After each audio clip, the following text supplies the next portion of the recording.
Hey up guys, so I am back again at the Venice Film Festival. This is my third time, non-consecutive of course, because of that bloody pandemic, but I am finally back on the Lido, ready to watch some movies from the 78th Venice Film Festival. If you guys want to stay up to date with all my reviews on the festival, be sure to click that subscribe button. Also, you can follow me on Twitter and Instagram for all my thoughts and reactions as they happen. You can find those links to my socials in the video description down below. Anyway, first movie up for discussion is the opening film of the festival, the new motherhood melodrama from writer-director Pedro Almodóvar called Parallel Mothers. And I have to say, this was a really lovely film to start the festival off with. The story starts with two pregnant women who are going into labor and are plonked together in the same hospital room and forge a bond over the fact that they're becoming first-time mothers without husbands or partners. One is an almost 40-year-old photographer called Janice, played by Penelope Cruz, and the other is a teenager called Anna, played by Milena Smit. They both give birth to beautiful baby girls, and the remainder of the plot sees how their lives entwine as new mothers. Running parallel, you might say.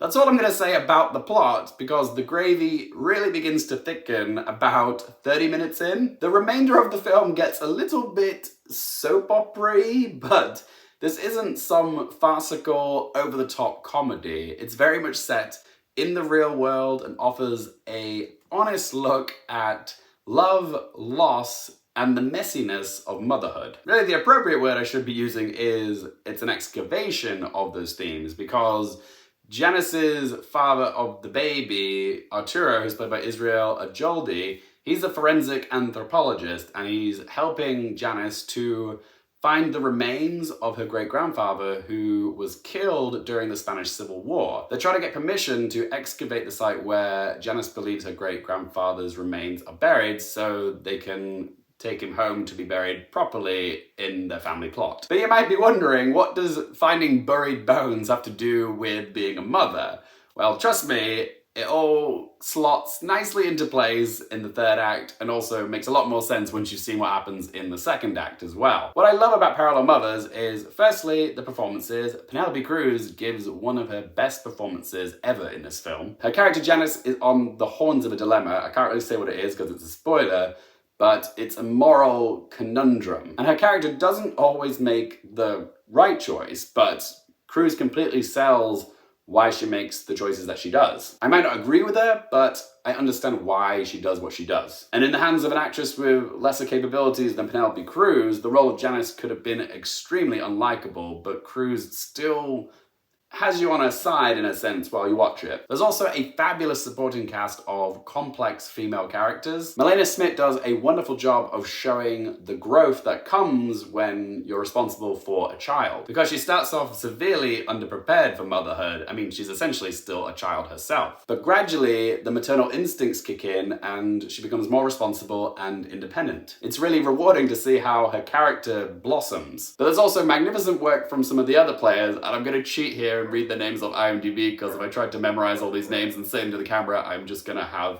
I don't know, a tongue fart. So yeah, the ones I want to call special mention to are Aitaina Sanchez-Gijon, Rosie De Palma, Juliet Serrano, and Adelpha Calvo. They were all wonderful. I probably still butchered their names up though.